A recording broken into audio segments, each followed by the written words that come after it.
안녕하십니까. 정동환입니다. 3절의 호황이 끝나고 맞게 되는 1990년. 경제는 갈수록 꼬여갔습니다. 이른바 총체적 위기라는 말이 나온 것도 이때입니다. 토지 공개념 관련 법안이 만들어졌고 모자라는 주택을 공급하기 위해서 신도시 건설 계획에도 착수를 했지만 부동산 투기는 여전했습니다. 12.12라는 충격적인 증시 부양책에도 불구하고 증시는 또다시 내리막이었습니다. 정말 총체적 위기였습니다. 이승윤 경제부총리, 김종인 경제수석. 두 사람이 진단한 한국 경제는 이대로는 절대 안 된다는 것이었다. 1990년 3월의 어느 날 이들은 노태우 대통령을 면담했다. 지금 우리 경제의 문제가 뭡니까? 이 부총리께서 먼저 말씀을 해보세요. 문제가 한두 가지가 아닙니다. 침체로 빠져드는 경기도 끌어올려야 하고 토지 공개념도 해야 하고 주가 폭락도 막아야 합니다. 그중에 가장 급한 게 뭐요, 김종인 수석? 투자를 외면한 채 땅 투기를 하고 있는 재벌들이 가장 큰 문제입니다. 임금이 감당 못하게 치솟는 것도 문제지 않습니까? 그렇습니다만 어쨌든 지금 가장 필요한 건 재벌들이 정신을 차려주는 겁니다. 그런 문제 때문에 우리가 토지 공개념도 도입했지 않습니까? 토지 공개념을 통해 세제 차원에서 부동산 정책을 강화했습니다만 세금으로 투기를 잡는 데는 한계가 있습니다. 보다 강력한 의지를 보여주십시오. 아니, 보다 강력한 의지라니요. 각하께서 먼저 기업인들을 청와대로 불러서 협조를 구해보는 것도 방법이 될 것 같습니다. 예, 알겠습니다. 내가 무슨 말을 하면 좋을지. 그러면 그거는 김 수석이 준비를 해주세요.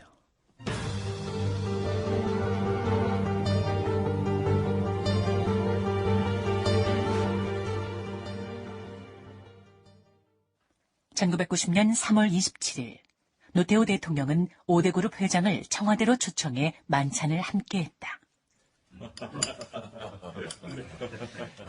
요즘 우리 경제가 과거와 달리 상당히 어렵습니다. 얼마 전에 새로운 경제팀이 구성이 됐고 또 그분들이 전 경제팀과는 달리 재계의 현실을 제대로 이해하고 계신 것 같아 저희들은 기대가 큽니다. 새 경제팀으로부터 내가 보고받은 게 하나가 있습니다.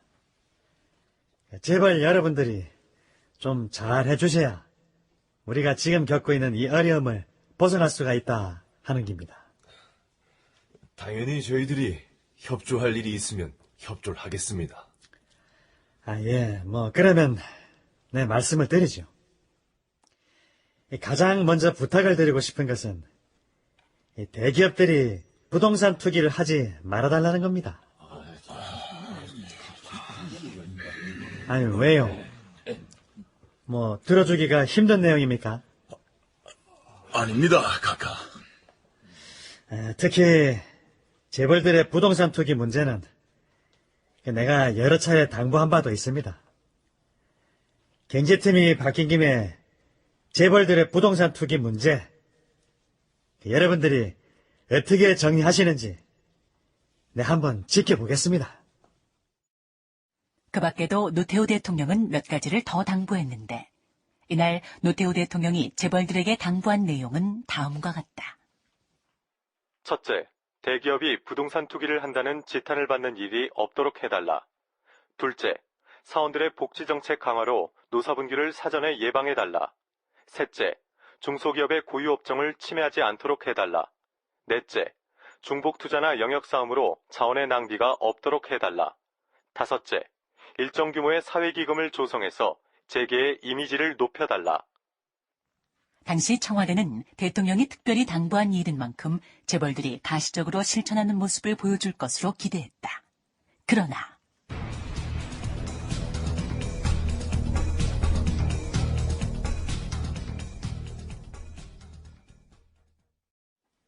대통령과 재벌들의 청와대 만찬이 있은 지 일주일이 지나도록 재계에서는 아무런 반응이 나오지 않았다. 생각도 못한 김종인 경제수석은 강영훈 국무총리를 찾았다. 각하께서 그 정도로 당부를 하셨으면 뭔가 하는 신용이라도 해야 되는데 일주일이 지나도록 제게선 아무런 움직임이 없습니다. 뭐 그렇습니까? 정부가 이 사안을 얼마나 중요하게 생각하고 있는지를 모르는 것 같습니다. 대통령 각하께서 뭐라고 하셨는데 재계가 반응이 없다니. 과거 권위주의 시대에서는 상상도 못할 일이지요. 민주화가 되기는 확실히 된 모양입니다. 어쨌든 각하께서는 아침 저녁으로 제게에서 뭐 움직임이 나온 게 있느냐 하문하시는데 제 입장이 정말 난감합니다. 예, 이해합니다. 그래서 말씀입니다만 총리님께서 재벌 총수들을 한번 만나주셨으면 좋겠습니다. 부동산 투기와 관련해 어떤 가시적인 결단을 보이라고 말입니다. 알겠습니다. 그러나 그로부터 며칠 뒤 김종인 경제수석은 강용훈 국무총리로부터 뜻밖의 전화를 받는다. 예. 답니다. 예, 총리님. 지난번에 말씀하신 그 일 말입니다. 그 일은 내가 끼어들 일이 아닌 것 같습니다.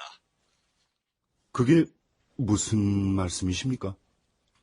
총리가 점심 식사 초대를 했는데도 재벌 총수들이 바쁘다고 못 오겠답니다. 뭐라고요? 그랬습니다. 당시 청와대 경제팀은 대통령이 특별히 당부했던 일인 만큼 재계가 뭔가 가시적인 행동을 보일 거라고 기대를 했었습니다. 그러나 재계에서는 아무 반응이 없었던 겁니다.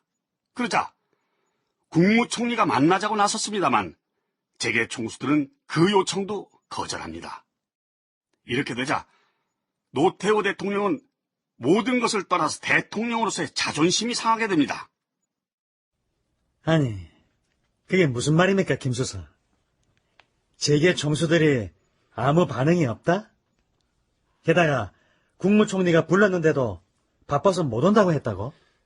그렇습니다. 게다가 일부 재벌들 가운데는 이 와중에 부동산 매입을 추진 중인 사람들도 있답니다. 아니, 이 사람들이 세상이 민주화라고 하니까 이제 대통령의 말도 우습게 하는구만. 각하, 재벌들이 커지면 정부를 우습게 본다더니 우리 재벌들이 벌써 그렇게 컸는가? 어? 그렇게 커서 대통령이 간곡히 당부했던 말을 그저 저녁 먹으면서 농담한 정도로 여기는 거야?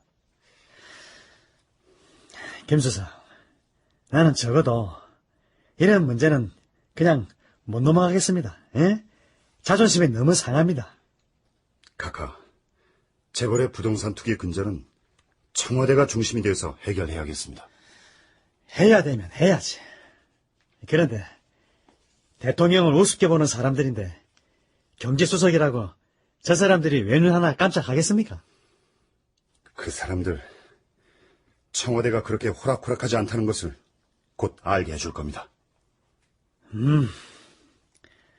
이런 식이면 나도 가만히 못 있습니다.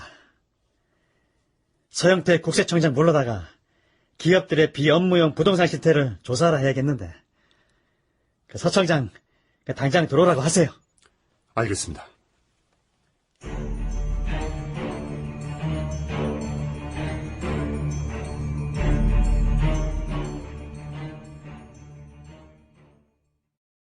재벌들의 비업무용 부동산 투기 근절에 대한 청와대와 정부의 방침은 확고했다. 김종인 경제수석은 대기업의 기조실장들을 모아놓고 대통령이 이 문제로 얼마나 화가 났는지를 전하면서 기업들을 압박했다. 또한 유창순 전경련 회장을 찾았다. 어서 오십시오. 안녕하십니까. 전경련 유창순 회장이 웃는 낯으로 손을 내밀었고 김종인 경제수석은 다소 굳은 표정으로 그 손을 마주잡았다. 아주 우리 김수성님께서 대단히 결심을 하고 오신 표정이십니다. 잘 웃으시지도 않고. 여기 앉으면 되겠습니까? 예. 앉아서 차분히 얘기를 좀 해봅시다. 청와대 생각이 도대체 뭔지 재계에서도 좀 들어봐야 할 것 같습니다.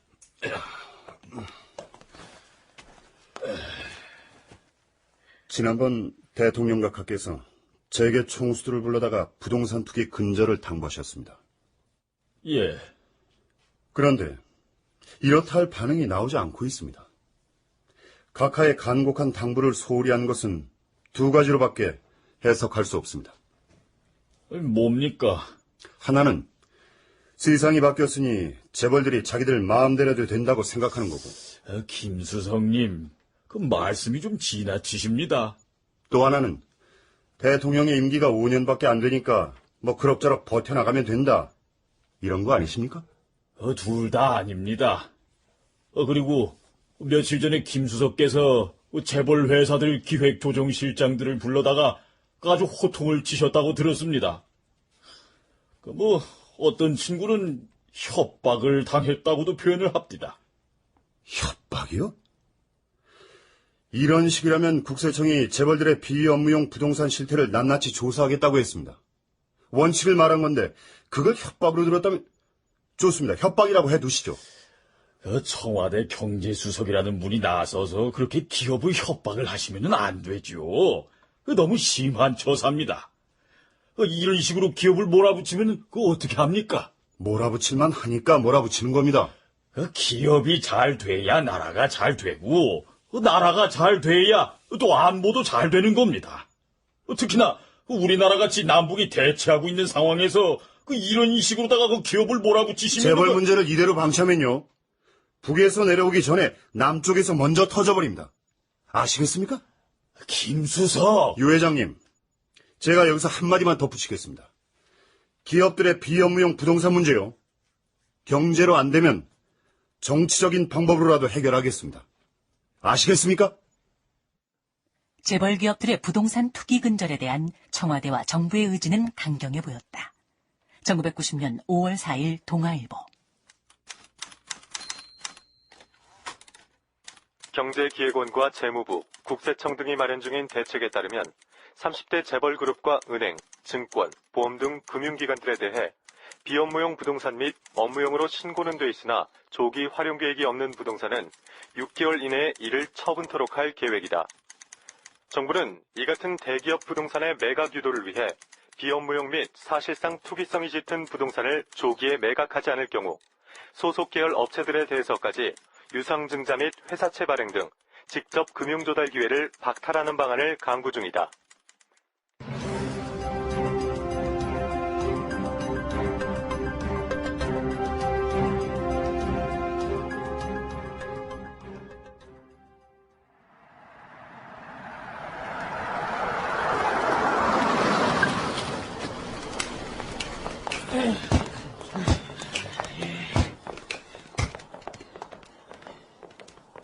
재벌의 입장에서 보면 사태는 심각했다.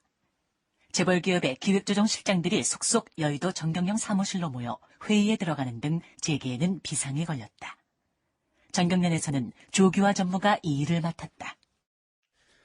결국 청와대의 요구는 뭡니까? 재벌들이 보유하고 있는 부동산의 일부를 자진 매각하라는 겁니다.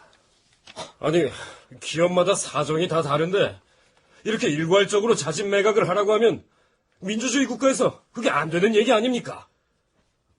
요즘 청와대나 정부 하는 것 보면 민주주의가 아닙니다. 왜요? 상공부에서 나온 얘기입니다만 만약 충분한 성의 표시를 하지 않으면 한두 개의 그룹은 시범적으로 희생될 각오를 하라고 합니다. 아니, 이건 어떻게든 찍어 누르겠다는 얘기 아닙니까? 정부에서 저렇게 나오면 어쩔 수가 없습니다. 자, 그럼 여기서 각 기업마다 얼마나 땅을 내놓을 수 있는지 확인을 한번 해봅시다. 이렇게 해서 10대 그룹에서 자진 매각하기로 논의된 땅은 모두 150만 평이었다. 정경련 조규화 전무는 논의 결과를 청와대 박운서 비서관에게 타진했다. 그러나 청와대의 반응은 한마디로 냉담했다. 청와대는 10대 그룹의 전체 보유 부동산 가운데 10%를 매각하라고 요구해왔다. 그렇습니다. 재벌 기업들에 대한 청와대의 강도 높은 압박이었습니다.